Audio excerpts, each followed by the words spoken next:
이 시간 성경 말씀 마태복음 16장 21절에서 28절을 교독하시겠습니다. 16장 21절에서 28절입니다. 이때로부터 예수 그리스도께서 자기가 예루살렘에 올라가 장로들과 대제사장들과 서기관들에게 많은 고난을 받고 죽임을 당하고 제3일에 살아나야 할 것을 제자들에게 비로소 나타내시니 베드로가 예수를 붙들고 항변하여 이르되 주여 그리 마옵소서 이 일이 결코 주께 미치지 아니하리이다. 예수께서 돌이키시며 베드로에게 이르시되 사탄아 내 뒤로 물러가라. 너는 나를 넘어지게 하는 자로다. 내가 하나님의 일을 생각하지 아니하고 도리어 사람의 일을 생각하는도다 하시고 이에 예수께서 제자들에게 이르시되 누구든지 나를 따라오려거든 자기를 부인하고 자기 십자가를 지고 나를 따를 것이니라. 누구든지 제 목숨을 구원하고자 하면 잃을 것이요 누구든지 나를 위하여 제 목숨을 잃으면 찾으리라.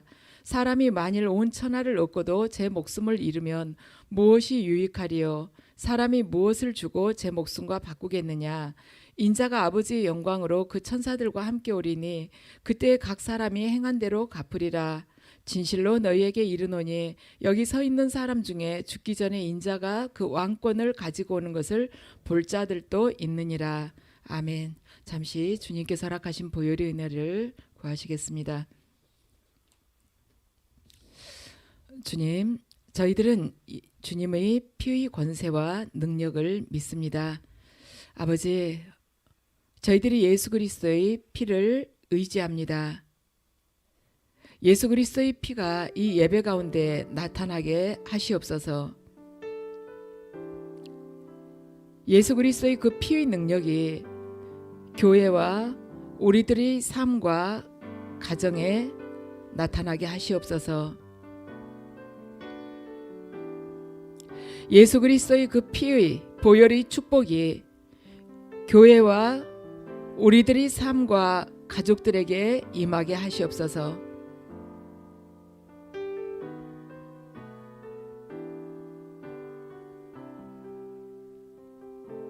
아멘.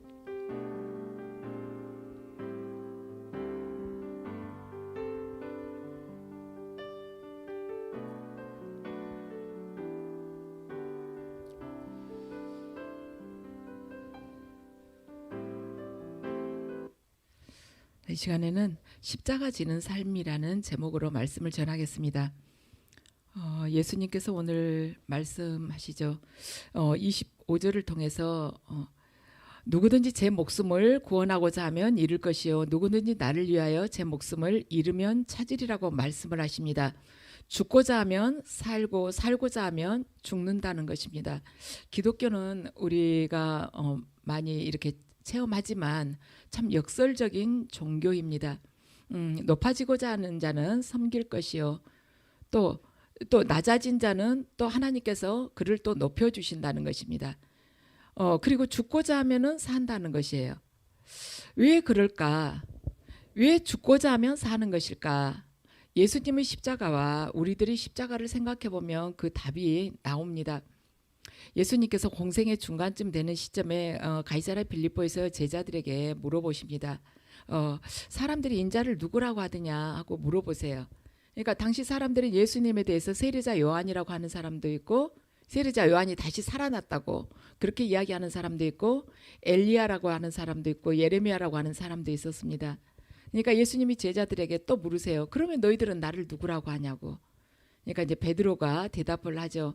주는 그리스도시요 살아계신 하나님의 아들이십니다 하고 대답을 합니다. 그러니까 예수님께서 아무에게도 그걸 알리지 말라고 그러세요.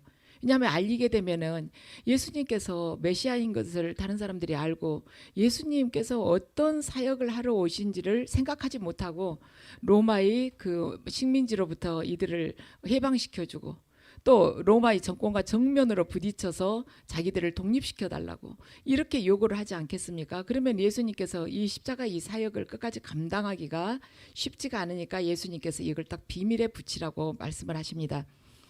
오늘 21절 말씀을 보면 이때로부터 예수 그리스도께서 자기가 예루살렘에 올라가 장로들과 대제사장들과 서기관들에게 많은 고난을 받고 죽임을 당하고 제3일에 살아나야 할 것을 제자들에게 비로소 나타내시니. 아멘. 오늘 실은 본문을 제가 우리 김희영 집사님한테 보내드렸는데 16장이라고 해야 되는데 제가 6장이라고 잘못 보내드려가지고 김희영 집사님이 그렇게 잘못하시게 됐는데 제가 실수를 한 겁니다. 우리 21절을 보면 대제사장들과 서기관들에게 많은 고난을 받고 죽임을 당하고 제3일에 살아나야 할 것을 제자들에게 비로소 나타내시니 이렇게 하시는데 하셔야 된다. 고난을 받으셔야 한다. 죽임을 당하셔야 된다. 제3일에 살아나셔야 된다. 이렇게 말씀을 하시죠. 이렇게 뭐뭐 하셔야 된다. 이것은 헬라어로는 데이라고 이렇게 표현을 하는데 이것이 이제 영어로는 우리 중학교 들어가면 딱 배우잖아요. 그 머스트라고 무엇을 해야만 한다 이런 뜻을 가지고 있습니다. 그러니까 예수님께서는 반드시 죽어야만 하고 반드시 고난을 받아야만 하고 반드시 부활을 하셔야만 한다는 것입니다. 왜 예수님께서 반드시 십자가에서 죽으셔야만 했을까? 왜 그러셨을까? 그것은 예수님께서 고난의 메시아로서 자기 백성들의 죄 때문에 그리고 저와 여러분들의 죄 때문에 십자가에서 죽으시고서 용서의 길을 열으셔야만 했기 때문에 예수님께서 반드시 고난을 받고 죽으셔야만 하셨던 것입니다. 그러니까 예수님께서는 고난 없이 영광으로 들어가시는 분이 아니시고 고난을 통해서 죽음을 겪으시고 그 다음에 부활하시고 승천하셔야만 되실 분이었습니다. 그러니까 예수님은 고난을 통해서 죽음을 겪고 그 다음에 부활하시고 승천하셔야 되실 분이었어요. 그런데 베드로는 그런 고난을 겪는 것이 아니라 고난 없는 영광을 원했기 때문에 예수님을 만류를 합니다. 그런데 이런 고난의 메시아를 사람들은 상상을 할 수가 없었습니다. 우리도 흔히 그걸 많이 경험을 합니다. 하나님께서 우리가 어떤 그 곤란한 문제들에 대해서 이렇게 간절하게 기도했을 때 내가 생각했을 때는 이러이러한 방법으로 주님 좀 해주세요 하는데 우리가 상상하지 못하는 방법으로 하나님께서는 한순간에 확 그 문제를 해결하시지 않습니까? 그랬을 때 이것은 내가 원하지도 않지만은 내가 상상하지 못했는데 내가 생각한 것보다 훨씬 좋은 상태로 한순간에 확 뒤집어서 해결을 해 놓으시잖아요. 그러니까 예수님께서 인류를 구원하시는 것에 있어서 우리는 십자가에서 돌아가실지를 어떻게 알겠어요? 로마의 식민 지배하에서 이 유대인들을 확 말하자면 해방을 시키는 거 그게 이들에게 오는 메시아이지 십자가에서 무력하게 죽어가는 자가 어떻게 메시아이라는 것을 그리고 3일 후에 부활하실 것을 어떻게 상상을 하겠습니까? 그래서 우리는 하나님의 그 길과 하나님의 방법을 알지 못한다는 것입니다. 그래서 우리는 그냥 무조건 그분께 저는 아무것도 할 수 없습니다 하고 그냥 의지하는 것이에요. 제가 지난번에도 말씀을 드렸지만 정말 성숙한 믿음은 뭐냐면은 내가 뭔가 열심히 해서 뭔가 성취하는 것이 성숙한 믿음이 아니라 저는 아무것도 할 수 없습니다. 온전히 주님께 의지합니다. 이게 바로 성숙한 믿음이라는 것입니다. 자, 22절을 보면요. 베드로가 예수를 붙들고 항변하여 이르되 주여 그리 마옵소서 이 일이 결코 주께 미치지 아니하리이다 하고 주님께 말씀을 드립니다. 베드로가 예수께 항변하여 이르되 이렇게 했는데 이 항변하여 이르되는 뭐냐면은 나이 많은 사람이 자기 부하 직원한테 막 닥달해 가지고 야단치면서 말하듯이 그렇게 한 거예요. 그러니까 베드로가 예수님께 그렇게 이야기를 했다는 것입니다. 부하 직원 다루듯이 막 질책을 한 거예요. 예수님을 데리고. 그러니까 예수님이 뭐라고 말씀을 하시냐면 23절에서요. 예수께서 함께 읽으시죠. 예수께서 돌이키시며 베드로에게 이르시되 사탄아 내 뒤로 물러가라. 너는 나를 넘어지게 하는 자로다. 아멘. 23절 그 넘어지게 하는 자로다. 함께 읽으시죠. 내가 하나님의 일을 생각하지 아니하고 도리어 사람의 일을 생각하는도다 하시고. 아멘. 예수님께서 베드로에게 말씀하세요. 네가 하나님 일은 생각하지 않고 사람의 일만 생각하는구나 하고 말씀을 하십니다. 이때 이걸 정확하게 번역을 하면 뭐냐면 하나님의 것들을 네가 생각하지 아니하고 사람들의 것들을 생각하는구나, 이렇게 말씀하신 것입니다. 그러니까 너는 생각의 그 틀이 잘못됐어. 네 생각 속에는 하나님의 것들이 아닌 사람의 것들로 가득 차 있어. 지금 예수님께서 베드로에게 그렇게 말씀을 하시는 것이죠. 도대체 그러면 사람의 것들이 무엇일까? 베드로가 주는 그리스도시요 하나님의 아들이시라고 그랬는데, 이렇게 네가 말한 것은 지금 혈과 육에서 나온 것이 아니야. 하나님 아버지께서 너에게 계시하신 것이야. 이렇게까지 말씀하셨는데 왜 베드로에게 사람의 것들이 가득 차 있다고 말씀을 하셨을까? 그 사람의 것들이 무엇이길래 예수님께서는 이렇게 표현을 하신 것일까? 그 사람의 것들이라는 것은 옳은 일을 위해서도 고난당하기 싫어하는 것. 그러죠. 옳은 일을 위해서라면 고난 당하는 게 마땅한 것 같지만, 이론적으로는 그러지만 막상 나에게 해보라고 하면은 하기 싫은 것입니다. 그리고 영원한 세계에 대해서 관심이 없는 것, 지금 당장 눈앞에 있는 것, 눈에 보이는 것에만 관심이 있는 것입니다. 그리고 전도를 했을 경우에 그 상대방이 지금 먹고 살기도 힘든데 죽은 후에 어딜 가든 무슨 상관이에요.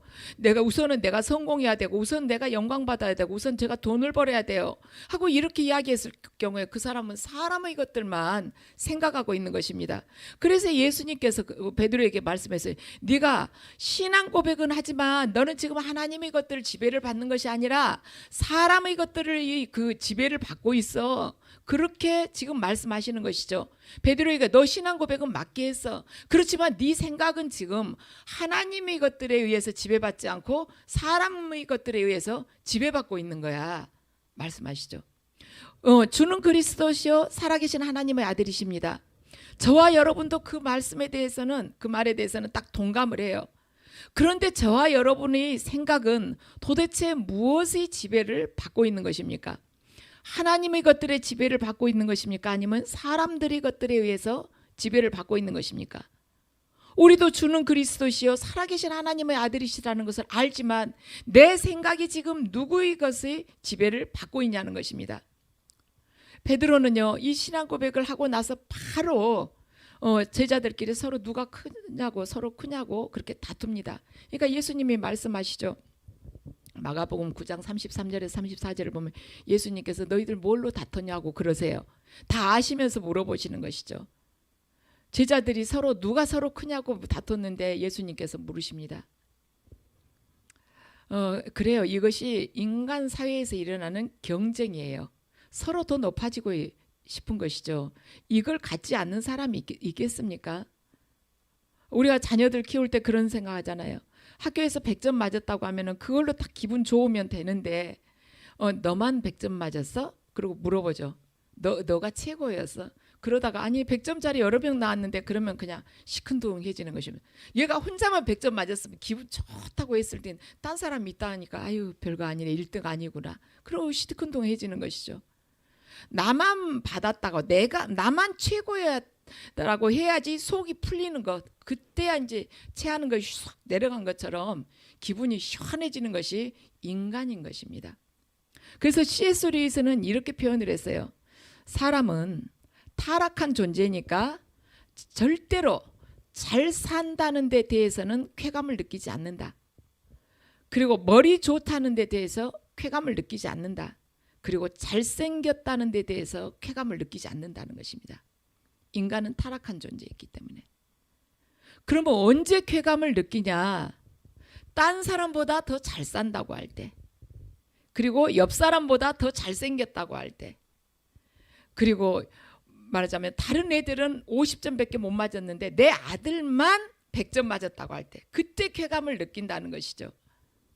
이것이 인간입니다. 누가 얼마나 크냐고 이렇게 경쟁하는 것이 인간입니다. 그런데 예수님께서는 가장 높고 크신 하나님이신데 하나님의 뜻을 이루시기 위해서 겸손하게 인간의 모습을, 그 육을 취하고 오셨다는 것입니다. 그리고 경쟁하려고 하는 자기를 부인하고 십자가까지 쭉 겸손하게 내려가신 분이신 것입니다. 그 예수님의 십자가 때문에 저와 여러분이 구원을 받았습니다. 예수님의 십자가 때문에 우리가 천국을 누리게 됐어요. 예수님의 십자가 때문에 악한 사람들이 천사들처럼 서서히 변해가기 시작했습니다. 예수님의 십자가 때문에 마귀들은 전부 지푸라기처럼 그렇게 맥이 없는 자들이 되었어요. 예수님의 십자가 때문에 우리는 죽어도 사는 영생을 누리고 죽음이란 예수님의 십자가로 인해서 천국에 들어가는 이제는 관문으로 바뀌었습니다. 예전에는 죽음이란 더 이상 소망이 없는 것이었어요. 끝이었습니다. 그런데 예수님의 십자가로 인해서 죽음이 천국에 들어가는 그냥 관문이었어요. 그냥 겉옷을 벗은 것이나 마찬가지가 되었다는 것입니다.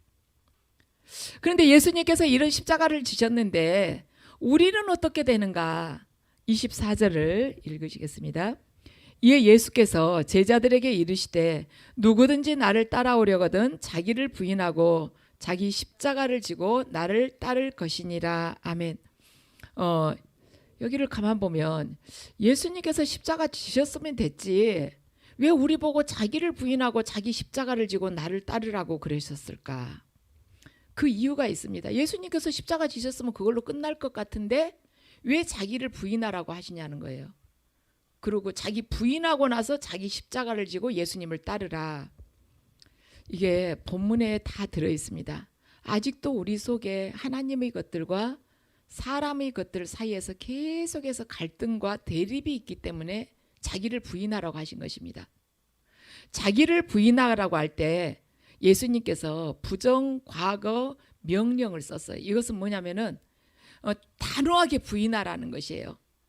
자꾸 미적미적 이거 계산해보고 그러지 말고 내 손익을 따져보지 말고 자기 부인하려고 하면서 내 감정 따지지 말고 단호하게 그냥 확 부인하라는 것입니다. 그리고 십자가를 지라고 할 때도요. 부정 과거 명령을 쓰신 것이에요. 뭐냐면 뭐뭐 직가마까 이것 져가지고 나한테 있어서 마이너스 될 것이 뭔가 이것 지면 하나님이 나한테 뭐 해줄 것인가 이런 계산하지 말고 단호하게 십자가를 지라고 예수님께서 명령을 하신 것입니다. 그리고 나를 따르라 이렇게 말씀하실 때는 현재 명령의 영을 쓴 거예요. 그러니까 나를 따르라 그 말씀 안에는 계속해서 나를 따르라는 것입니다. 그래서 자기 부인은 단호하게 자기 부인을 하고 우물쭈물하지 말고 단호하게 십자가를 지고 그 다음에 예수님은 끝까지 따르라는 것이에요. 변함없이. 그럼 여기서 나오는 자기 부인할 때 자기가 뭔가 바로 육체의 소욕을 뜻하고 있습니다. 갈라디아서 5장 17절 말씀을 함께 읽으시겠습니다. 함께 읽으시죠. 육체의 소욕은 성령을 거스리고 성령은 육체를 거스르나니 이 둘이 서로 대적하므로 너희가 원하는 것을 하지 못하게 하려 함이니라. 그래서 아멘. 육체의 소욕과 성령이 서로 이렇게 대립한다는 거예요. 서로가 갈등을 한다는 것입니다. 그래서 서로 대적함으로 인해서 우리가 원하는 것을 하지 못하게 한다는 것입니다. 우리 안에서 계속해서 말하자면 자아와 성령께서 계속 다툼이 있다는 것입니다. 그래서 십자가라는 것은 뭐냐? 매 순간 자기 부인을 하면서 예수님을 따라가는 과정 속에서 겪는 모든 고난을 바로 십자가라고 하는 것입니다. 그래서 십자가는요, 예수님하고 상관없는 것은 십자가가 아닌 것입니다. 내가 내 욕망으로 인해서 내가 욕심을 내다가 무슨 일이 잘못됐어요. 그래가지고 고생을 하게 됐습니다. 그건 십자가가 아니에요. 내가 건강 관리를 잘못해서 병이 들어가지고 많이 힘들어요. 그건 십자가가 아닌 것입니다. 왜냐하면 예수님하고 상관이 없는 것이기 때문에 십자가가 아닌 거예요. 십자가란 자기 부인을 하고 예수 그리스도를 따라가는 과정에서 겪는 모든 그 고통이 바로 십자가라는 것입니다. 텍사스의 세인트 메리스 처치라는 이 교회에서 있었던 일입니다. 이 교회는요 한 700명 정도 됐어요. 실제로 있었던 일인데요. 그런데 윌리엄 베일이라는 사람이 교인이 죽었어요. 그러면서 자기가 가지고 있는 그 재산을요 교회에다가 다 기증을 했습니다. 근데 그 기증한 재산이 얼마나 됐냐면 6천만 불이었어요. 그래서 제가 한번 이렇게 계산을 해봤습니다. 요즘 1달러가 1,300원 정도 하잖아요. 그래서 한번 계산을 해봤더니 이 6천만 불이 780억인 것입니다. 그래서 그걸 교회에다가 다 기부를 하고 이 사람이 죽었습니다. 유언으로 딱 남기고요. 그래서 그 교회의 담임 목사님하고 지도자들이 그 유산을 헌금으로 바꾸는 다 이제 고민하면서 회의를 했어요. 그리고 교인들하고 의논한 끝에 결국에 어떻게 결론을 내렸냐면 29만 불을 제외한 나머지 돈들은 모두 그 이웃에 있는 교회와 자선단체에 전부 나누어 주기로 하고 사실 또 그렇게 했습니다. 주변에 있는 교회에 나누어 주고 그리고 자선단체에다가 29만 불 외에는 다 한 것이에요. 그래서 그런 우리 생각을 해봐요. 6천만 불을 죽으면서 교회에다가 헌금을 했는데 그 중에서 이 교회에서 가진 돈은 29만 불을 가진 거예요. 그러니까 이렇게 하면 잘 개념이 안 서죠. 한국 돈으로 하자면 780억 원을 이 윌리엄 베일이라는 사람이 교회에다가 다 기부를 하고 죽었습니다. 780억을 기부를 했는데 교회에서는 3억 8천만 원만 그중에서 교회가 갖기로 하고 나머지는 전부 그 이웃에 있는 교회들하고 자선단체에다가 전부 다 나누어 준 것이에요. 그런데 그 교회 담임 목사가 이렇게 이야기를 했습니다. 갑자기 생긴 돈이 교회를 분열시키거나 교인들이 헌금을 통해서 사역에 동참해야 하는 교인의 본연의 그 사명을 감당하지 못할까 두려워서 우리는 그 돈을 갖지 않기로 했습니다. 이렇게 이야기를 했어요. 그러니까 780억이란 돈을 이 교회에서 다 취하게 되면은 이 돈을 가지고 어디 쓰나 보자. 누가 저 돈 담임 목사가 혹시 가진가? 어떻게 쓰나 보자. 다 이제 눈에다 불을 켜고 그때부터는 기도 안 해, 성경도 안 읽고 그 돈만 다 쳐다보지 않겠어요? 돈이 어디로 가나, 이번 달에는 어디로 빠져나간 거 없나, 전부 거기다만 눈에다 불을 켜고 있을 거예요. 그리고 이제 성도들은 돈 그렇게 많은데 헌금 뭐하러 해? 이 교회 없어질 때까지도 다 쓰지도 못하겠네. 헌금 안 해, 11조 안 해도 충분히 할 수 있어. 지금까지 우리가 낸 것보다 훨씬 더 많아. 이러고는 자기 본연의 그 사명조차도 감당하지 않겠잖아요. 그러니까 이 담임 목사님하고 말하자면 교회 지도자들이 다 회의를 한 끝에 자기 교회에는 3억 8천만 원, 그 780억에서 3억 8천만 원 남겨놓고 전부 나눠준 것이에요. 그런데 교인들이 굉장히 기뻐하고 행복해했습니다. 이런 삶의 방식을 십자가의 고난이라고 부를 수 있는 것입니다. 이런 방식은요, 이 세상이 원하는 것도 아니고 이 세상이 추구하는 방식도 아닙니다. 이 세상은 어떻게 하겠어요? 각자 지분별로 나누자 이러지 않겠어요? 그런데 이런 방법은 자기 교회에는 3억 8천만 원 놔두고 나머지 얼마예요? 3억 8천이면은 777억 정도를 그냥 전부 주변에 다 나눠줘 버리는 거예요. 세상에서 이렇게 추구하는 방식이 아닙니다. 그러나 이 방식이 바로 십자가의 삶이라는 것입니다. 십자가의 삶은 바로 이거, 십자가 말로 할 필요가 없어요. 그냥 이렇게 살면 되는 것입니다. 우리 교회는 이것에 비하면 정말 조금 되지만 우리 교회는 제가 이야기를 드렸지만 우리 교회는요, 이번 시간에 그냥 이런 교회가 있었으니까 이야기를 해야 될 것 같아요.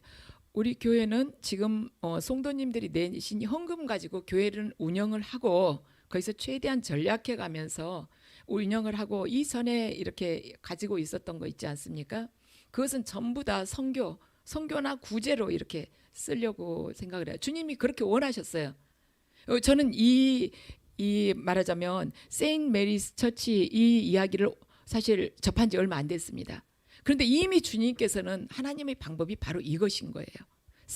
돈이 좀 큰 액수가 생겼다고 해서 교회에서 흥청망청 쓰라는 것이 아니에요. 각 교인들은 자기가 감당해야 할 그 사명의 그 몫이 있는 것입니다. 자기가 하나님 앞에 드려야 될 정성들이 그 예물을 그 몫이 있는 것이에요. 그래서 이것은 우리 교회에 처음에 있었던 이렇게 나누어졌었던 그 헌금은요, 그 물질은요, 우리 것이 아니에요. 그거 어디 가나 보자. 그러다가 시력을 잃을 수 있으니까 절대 거기다 관심 쓰지 마. 저도 일체 손 안 댑니다.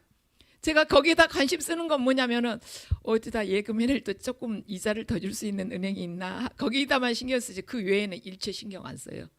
그래서 우리가 거기다가 마음 품으면요, 속에 우리 죄만 쌓여가는 것입니다. 이런 교회도 있잖아요. 780억 중에서 777억을 주변에 다 나눠주잖아요. 자선단체에다 기부하고. 우리 거기에 비하면 정말 조금 되지만 우리 교회가 할 수 있는 것은 사실은 그 교회에 비하면 우리 교회 적지만 우리 교회는 우리 교회로서는 최선을 다하는 거예요. 전부를 다 드리는 것입니다. 하나님께서 원하시는 곳에. 그래서 우리 기쁘게 나누고 행복하게 신앙생활 하자는 것이죠. 근데 오늘날 교회들은 세상이 요구하는 길을, 세상이 요구하고 있는 길을 걸으면서 그 길에서 세상이 요구하고 있는 것을 얻지 못할 때 그것을 보고 십자가의 고난이라고 말하는 경향이 있다는 것입니다.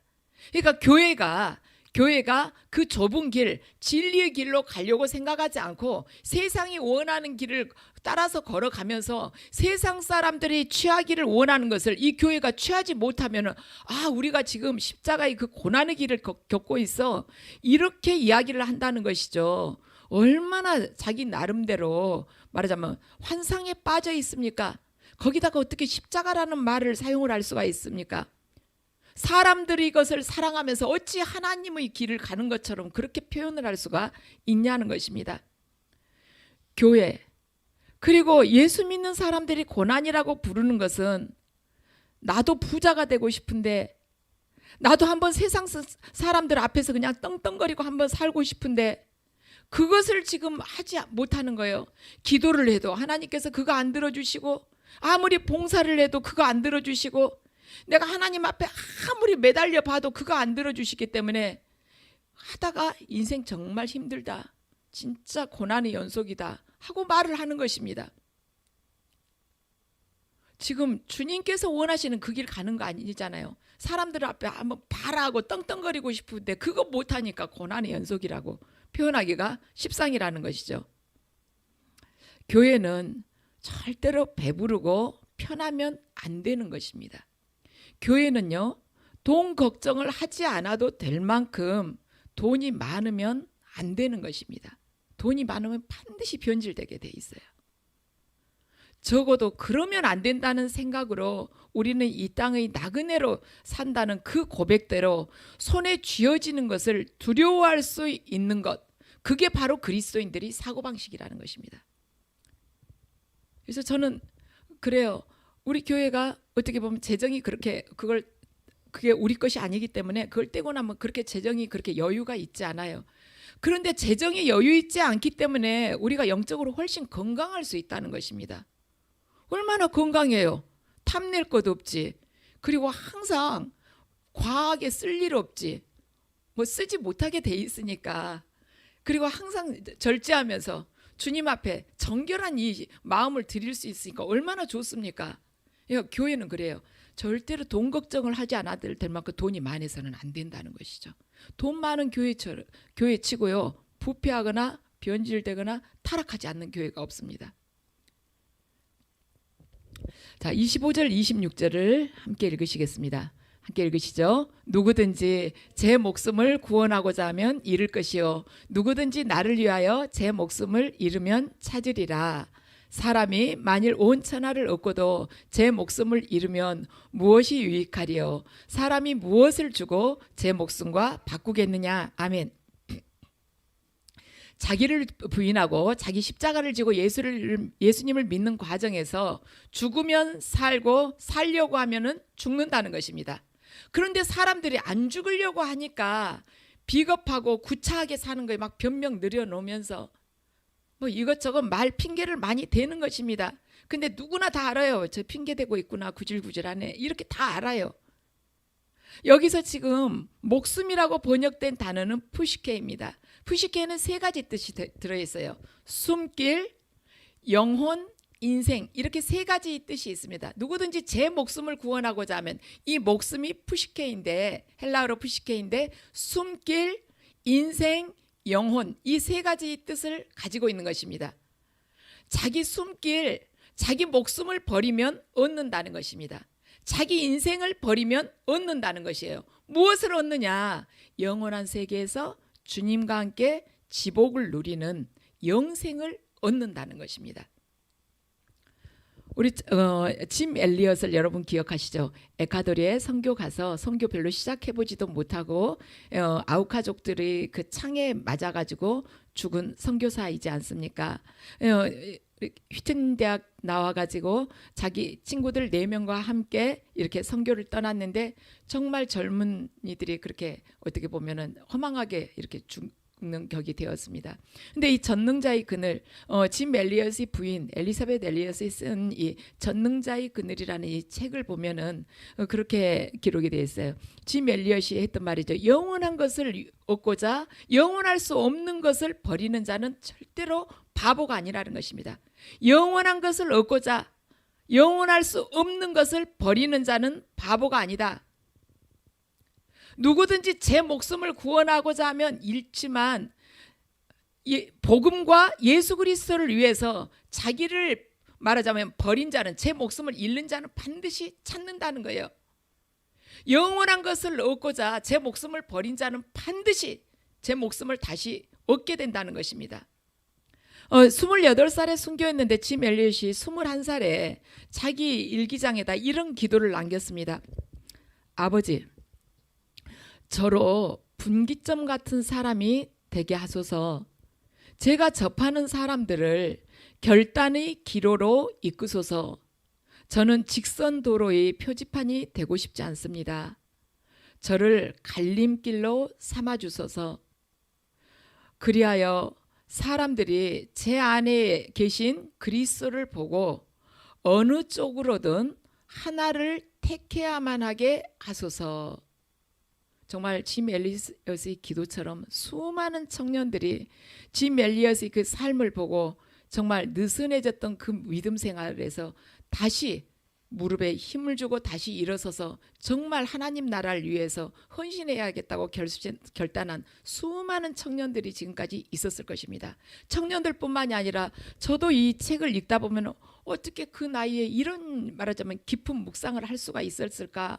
자기를 말하자면 한순간에 타버릴 그런 막대기로 써달라는 거, 오랫동안 태워질 거, 장작이 아니라 그냥 한순간에 잠깐 불 밝히고 태워지는 그런 막대기가 되고 싶다고 아버지 앞에서 저는 그렇게 쓰임받게 해달라고 그런 기도를 한 것입니다. 그런데 이 짐 엘리엇의 부인이 나중에 이제 그 아쿠아족에게 가서 선교를 했지 않습니까? 그런데 사람들이 이 엘리사벳 엘리에게 물어봐요. 그렇게 남편이 비참하게 죽는 것이 비극이 아닙니까? 하고 물어봅니다. 그러니까 이 부인이 그래요. 비극은 무슨 비극입니까? 절대로 비극이 아닙니다. 남편은 목적을 위해서 그곳에 갔습니다.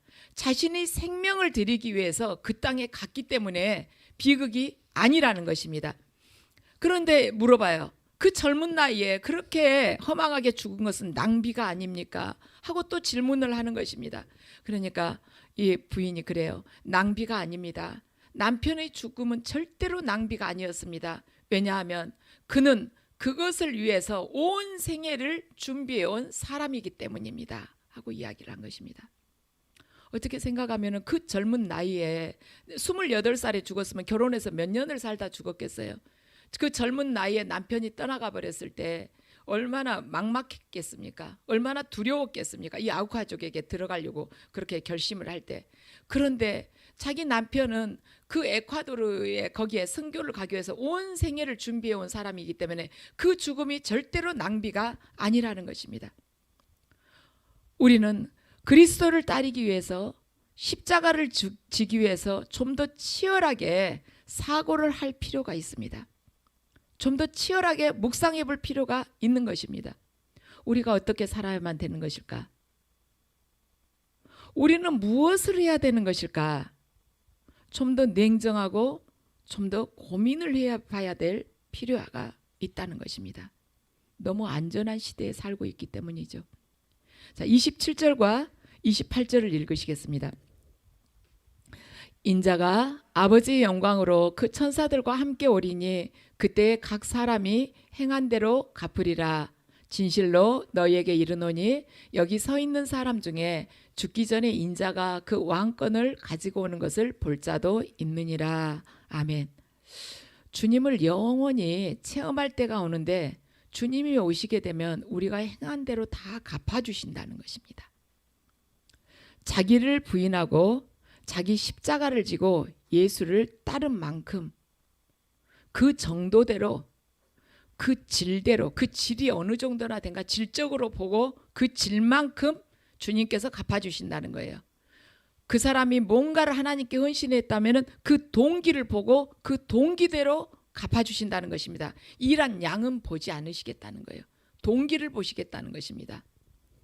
보이는 것이 절대로 전부가 아닌 것입니다. 영원한 세상이 있는 것입니다. 그 영원한 세상을 위해서 투자하는 삶을 사십시다. 울며 씨 뿌리는 자가 천국에서 기쁨의 그 단을 거두게 되는 것입니다.